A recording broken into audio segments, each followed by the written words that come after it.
Om Swastiastu. Perkenalkan, nama saya Nima Demita Herina Cahani. Saya akan membawakan materi perpajakan yaitu mengenai bea cukai. Yang pertama yaitu apa pengertian dari bea cukai. Bea cukai berasal dari dua suku kata. Yang pertama yaitu bea dan yang kedua yaitu cukai. Bea berasal dari bahasa Sanskerta. Bea berarti ongkos. Bea dipakai sebagai istilah ongkos barang yang keluar atau masuk dalam suatu negara, yakni bea masuk dan bea keluar. Instansi pemungkutnya disebut sebagai pabean.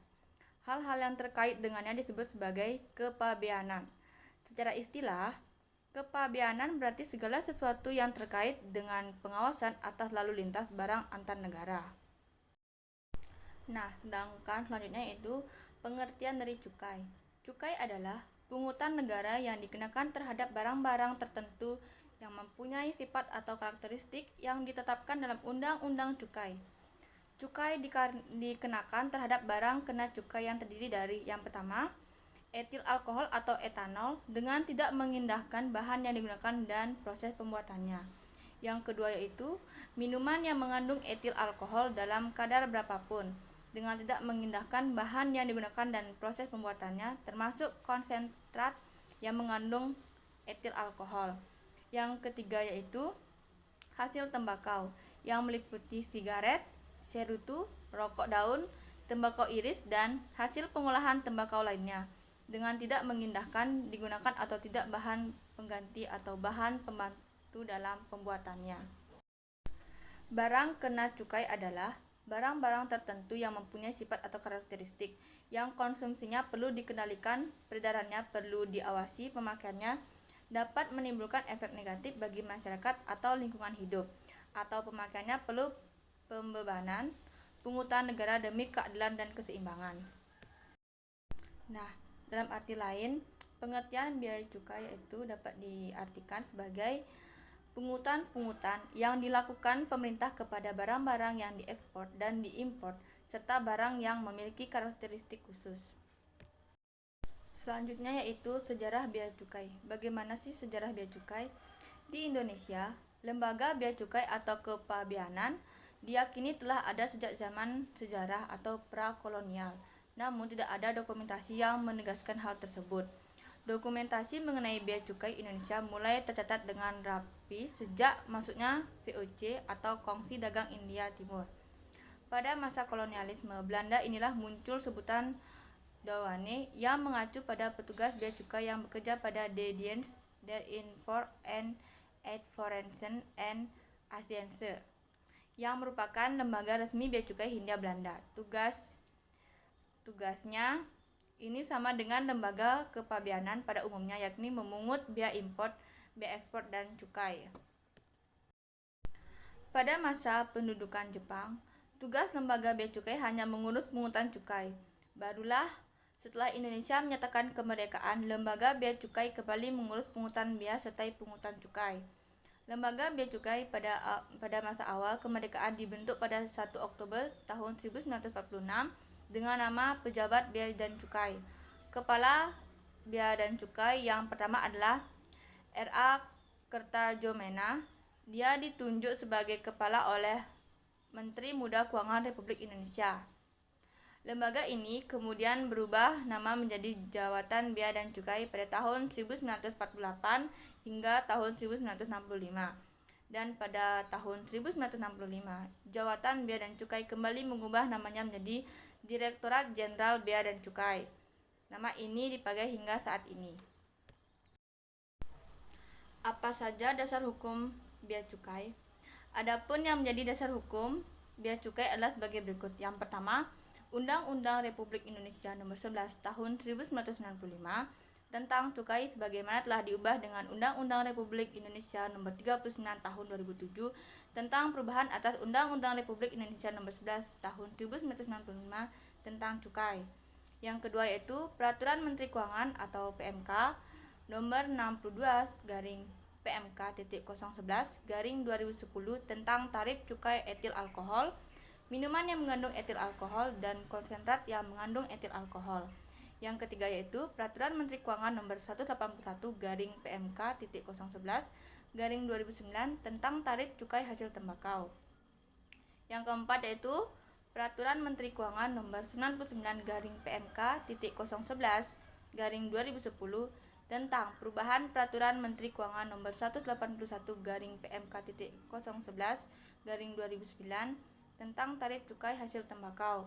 Dan yang terakhir yaitu Peraturan Direktur Jenderal Bea dan Cukai Nomor P-43/BC/2009 tentang tata cara penetapan tarif cukai hasil tembakau.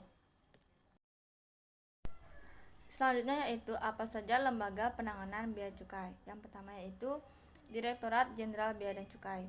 Direktorat Jenderal Bea dan Cukai, disingkat DJBC atau Bea Cukai, adalah nama dari sebuah instansi pemerintah yang melayani masyarakat di bidang kepabeanan dan cukai. Pada masa penjajahan Belanda, bea dan cukai sering disebut dengan istilah douane. Sering dengan era globalisasi, bea dan cukai sering menggunakan istilah custom. Dari segi kelembagaan, Direktorat Jenderal Bea dan Cukai dipimpin oleh seorang Direktur Jenderal yang setara dengan unit eselon 1 yang berada di bawah Kementerian Keuangan Indonesia, sebagaimana juga Direktorat Jenderal Pajak, Direktorat Jenderal Kepabeandaharaan, dan lain-lain. Yang kedua yaitu tugas dan fungsi DJBC. Tugas dan fungsi DJBC adalah berkaitan erat dengan pengelolaan keuangan negara, antara lain pemungutan bea masuk, berikut pajak dalam rangka import atau PDRI, meliputi PPN import, PPh pasal 22, PPN BM, dan cukai. Sebagaimana diketahui bahwa pemasukan terbesar sering disebut sisi pengiriman ke dalam kas negara adalah dari sektor pajak, dan termasuk di dalamnya adalah bea masuk dan cukai dikelola oleh DJBC. Selanjutnya yaitu sistem penyaluran DJBC.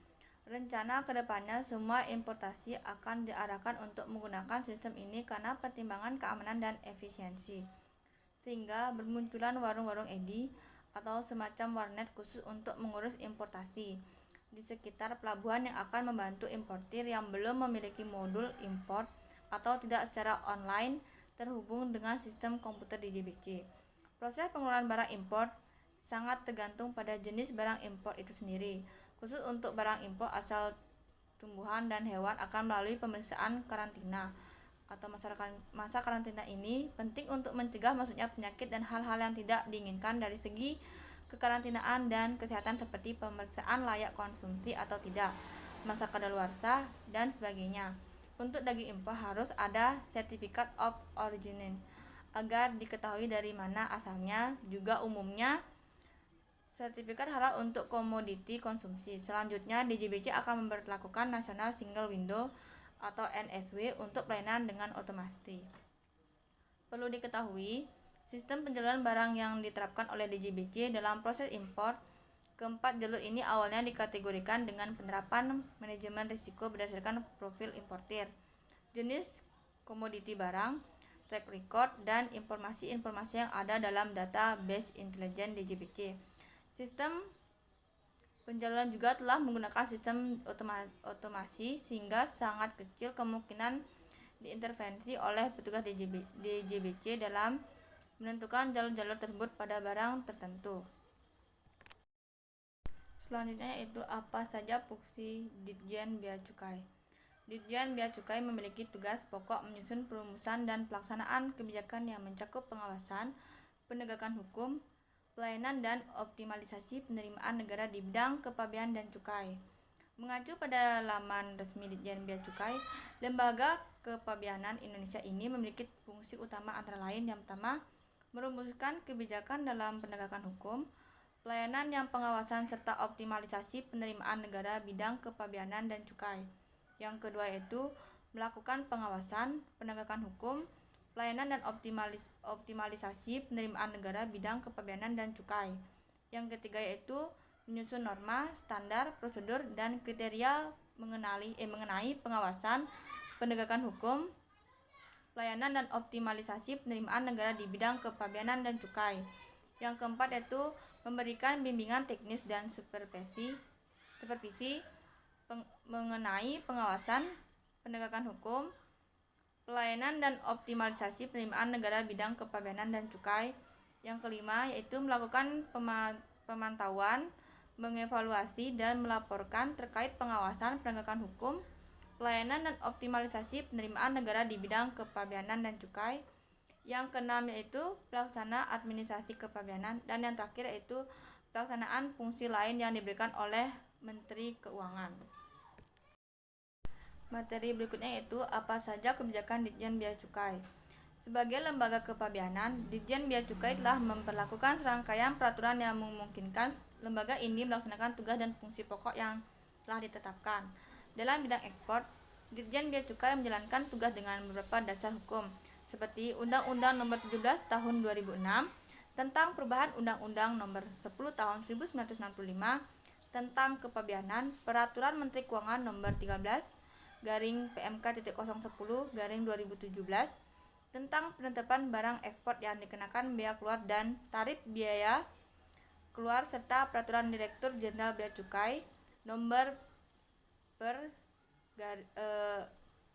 strip 32 garing BC garing 2014 Jow per strip 29 garing BC garing 2016 tentang tata laksana kepabeanan di bidang ekspor.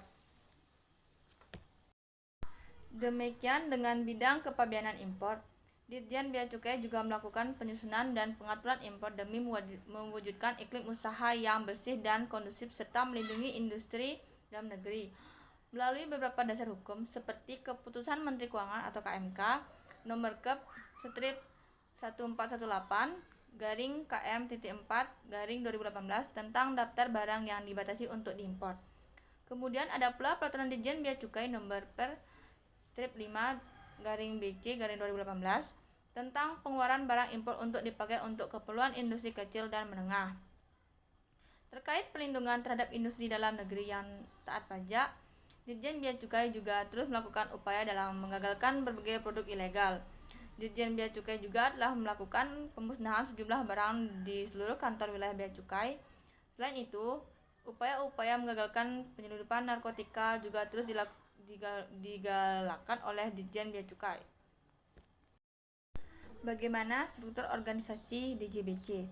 Berdasarkan Peraturan Menteri Keuangan Nomor 184 garing PMK.01 garing 2010 disebutkan susunan organisasi tingkat pusat Direktorat Jenderal Bea dan Cukai terdiri dari yang pertama, Sekretariat Direktorat Jenderal, yang kedua, Direktorat Teknis Kepabeanan, yang ketiga, Direktorat Fasilitas Kepabeanan, yang keempat, Direktorat Cukai, yang kelima, Direktorat Penindakan dan Penyidikan, yang keenam, Direktorat Kepabeanan Internasional, yang ketujuh, Direktorat Penerimaan dan Peraturan Kepabeanan dan Cukai, yang ke-8 Direktorat Informasi Kepabeanan dan Cukai, dan yang terakhir yaitu Pusat Kepabeanan Internal Kepabeanan dan Cukai.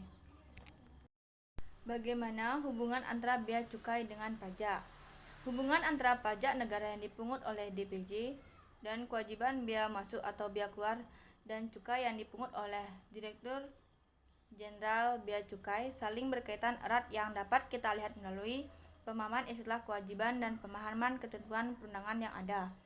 Dalam praktik perdagangan internasional, lazim dikenal adanya istilah custom duties atau diterjemahkan sebagai kewajiban pabean yang di Indonesia saat ini dikenal adanya bea masuk dan bea keluar, dan istilah excise duties yang diterjemahkan sebagai kewajiban cukai atau cukai. Istilah dati atau jamaknya datis dalam literatur disebutkan dati asal mulanya ialah suatu pembayaran yang diwajibkan, terutama suatu pembayaran yang harus dilunasi kepada pemerintah, seperti yang sekarang dipakai ialah suatu pembayaran pajak yang dipungut atas barang-barang impor atau ekspor. Pada hakikatnya, suatu dati adalah pajak yang sebenarnya dipungut, sedangkan suatu tarif itu adalah daftar atau tabel dasar tingkat pajak itu. Jadi, dalam teks ini sebagai penggolongan dan jenis tarif atau datis yang dimasukkan dan didefinisikan di bawah tarif. Dari materi yang saya sampaikan, maka dapat ditarik kesimpulannya yaitu bea berasal dari bahasa Sanskerta. Bea berarti ongkos. Bea dipakai sebagai istilah ongkos barang yang keluar atau masuk suatu negara, yakni bea masuk dan bea keluar. Instansi pemungutnya disebut pabean. hal-hal yang terkait dengannya disebut kepabeanan. Sedangkan cukai adalah pungutan negara yang dikenakan terhadap barang-barang tertentu yang mempunyai sifat atau karakteristik yang ditetapkan dalam Undang-Undang Cukai. Adapun lembaga bea cukai yaitu Direktorat Jenderal Bea dan Cukai, disingkat DJBC, atau bea cukai adalah nama dari sebuah instansi pemerintah yang melayani masyarakat di bidang kepabeanan dan cukai. Pada masa penjajahan Belanda, bea dan cukai sering disebut dengan istilah douane. Seiring dengan era globalisasi, bea dan cukai sering menggunakan istilah custom.